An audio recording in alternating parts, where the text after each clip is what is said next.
आपका बहुत बहुत शुक्रिया। आप इस बहुत ही कम वक्त में आप आए।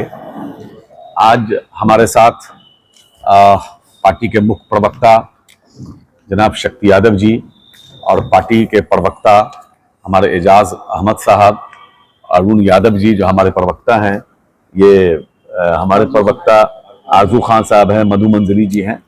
तो सारे लोग आपके सामने मौजूद हैं। चूंकि जरूरत ये पड़ी कि जनता दल यूनाइटेड के प्रवक्ताओं ने तकरीबन 3-4 दिन पहले एक बहुत बड़ा झूठ बोला पार्टी कार्यालय में बैठ करके। और हद तो ये हो गई कि जब हमारे मीडिया के भाइयों ने उनसे कोई सवाल किया, एक भी सवाल का जवाब नहीं दिया। एक तो आपने संविधान का दुरुपयोग करके एक काला कानून लाने का काम किया। उसके बाद लगातार ऐसा झूठ बोल रहे हैं जिससे बिहार वासियों को, देशवासियों को गुमराह किया जा रहा है। उन्होंने ये कहा कि राष्ट्रीय जनता दल ने कोई अमेंडमेंट के लिए अपना कोई ये नहीं दिया था किसी भी तरह का, बिहार में हो या दिल्ली में हो। तो मैं ये बताना चाहता हूं, सबसे पहली बात, एक साजिश के तहत हमको रोका गया जेपीसी मेंबर बनने से। जेपीसी का जो गठन हुआ, वो उस गठन में, मैं उसके बाकी तथ्य में नहीं जाना चाहता, मैं शॉर्ट में आ रहा हूं। जेपीसी का जब गठन हुआ, उस गठन में जिसके पास 1 सदस्य थे, 2 थे, 3 थे, 4 थे, 5 थे, उनको भी डाला गया उस कमिटी में। लेकिन राष्ट्रीय जनता दल के पास दोनों सदन मिलाकर के 9 सदस्य हमारे हैं, लेकिन उनको सदस्य नहीं बनाया गया जेपीसी का। यह जानकर नहीं बनाया गया क्योंकि जानते हैं कि राष्ट्रीय जनता दल का क्या विचारधारा है।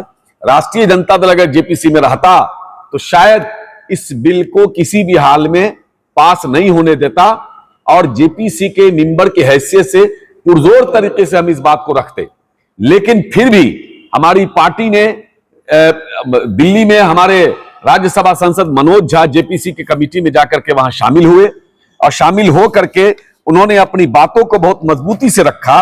ये जिसका ये सबूत है, ये देख सकते हैं। ये हमारे मनोज झा जी गए थे वहां, उन्होंने अपने सारी चीजों को उन्होंने रखा, जो हमारी पार्टी को जिन जिन बिंदु पर आपत्ति थी उन सारे बिंदुओं को उन्होंने रखा और मजबूती से रखा। और यही नहीं, पार्लियामेंट में जब बिल पेश हुआ रात के अंधेरे में, मनोज झा जी ने किस मजबूती से हमारी पार्टी के पक्ष को रखा है, वो देश ने देखा है, समाज ने देखा है। मुझे बहुत सफाई देने की जरूरत नहीं है। उसके बाद पटना में जब जेपीसी की मीटिंग हुई तो राष्ट्रीय जनता दल की तरफ से मैं, कारी सोहेब एमएलसी, पार्टी की तरफ से मैं यहां शामिल हुआ और अपनी बातों को बहुत ही मजबूती से रखा। जिसका एक तो ये देख लीजिए, मेरा जेपीसी में ये नाम था, मैंने दिया ये कारी सोहेब, ये मेरा नाम है, जो जेपीसी में मैंने आवेदन दिया था मेरी पार्टी ने कि हमारे तरफ से एक मेंबर जाना चाहते हैं। तो पार्टी उस जेपीसी ने बुलाया और मैं उसमें शामिल हुआ, मेरा नाम इसमें मौजूद है, आप देख सकते हैं। उसके बाद ये मैंने पूरा तकरीबन इतनी मोटी पूरी ये एक तरह से ये पूरा है जिसको मैंने जमा किया था, सारी चीजें इसमें कि किस तरह से आर्टिकल 26 का वायलेशन करके किस तरह से इस कानून को पास किया गया है, 26 का वायलेशन करके सारे चीजों को डाला गया है, किस तरह से सारी चीजों को मैंने रखा। ये देख सकते हैं आप, ये हमारी पार्टी का लेटर पैड था और इन चीजों को मैंने जेपीसी में वहां पेश किया था। सारे बिंदु यहां मौजूद है, एक एक करके आप इसको चाहेंगे तो देख सकते हैं। अब बताइए मुझे कि जिस तरह से जनता दल यूनाइटेड के लोग झूठ बोल रहे हैं, अरे झूठ भी बोल रहे हो तो कम से कम अमित शाह जी, मोदी जी की तरह बोलो, इतना हल्का झूठ क्यों बोलते हो? अब आप बताइए मुझे कि इन लोगों ने जो कहा कि मैंने ये चीज दिया और मानी गई बात, वो लेटर दिखाए जदयू, कि आपने कब दिया, किसको दिया और माना गया, तो उसका जवाब आपके पास कब आया कि हमने आप इन चीजों को मान लिया है। आप देखिए कि पूरे देश के सभी विपक्षी दल और जिनकी जमीन है, स्टेक होल्डर, पूरे देश के सभी स्टेक होल्डर जो है इस बिल के पूरी तरह से खिलाफ थे, लेकिन जबरदस्ती थोपा गया।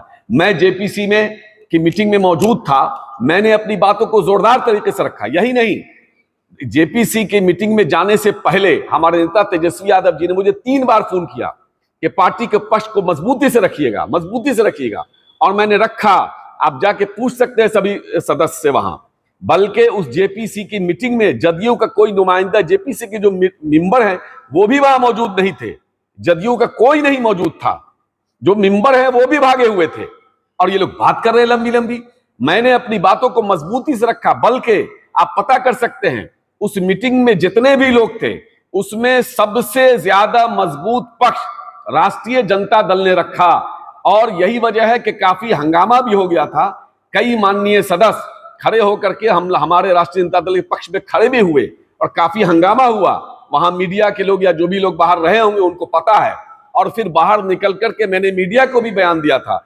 तो इस तरह से ये लोग लगातार झूठ बोल रहे हैं, इसलिए मैं आज समझा कि आपको बुला के मैं बता दूं कि राष्ट्रीय जनता दल में जेपीसी में जाकर के पूरी मजबूती से दिल्ली में मनोज झा जी ने, और राष्ट्रीय जनता दल की तरफ से बिहार में मैंने जाकर के मजबूती से सारी चीजों को रखा था। और इस बिल के खिलाफ मेरी पार्टी पहले दिन से है, थी और रहेगी। अब आ जाइए आप ये समझिए कि ये बार बार कह रहे हैं कि हमने वक्फ ये जो है जो एक आया है इनका कि वो वक्फ बाय यूजर में मान लिया गया है। कहां मान लिया गया बात, ये तो और खतरनाक बना दिया गया है। मैं आपकी जानकारी के लिए बता दूं, वक्फ बाय यूजर में इन्होंने कहा कि जिस पर विवाद होगा वो कोर्ट में जाएंगे, उस पर वक्फ बाय यूजर लागू नहीं होता है। अब बताइए कि तकरीबन बिहार में कम से कम, मिनिमम की बात कर रहा हूं मैं, 45 से 50 हजार कब्रिस्तान हैं, जिसमें से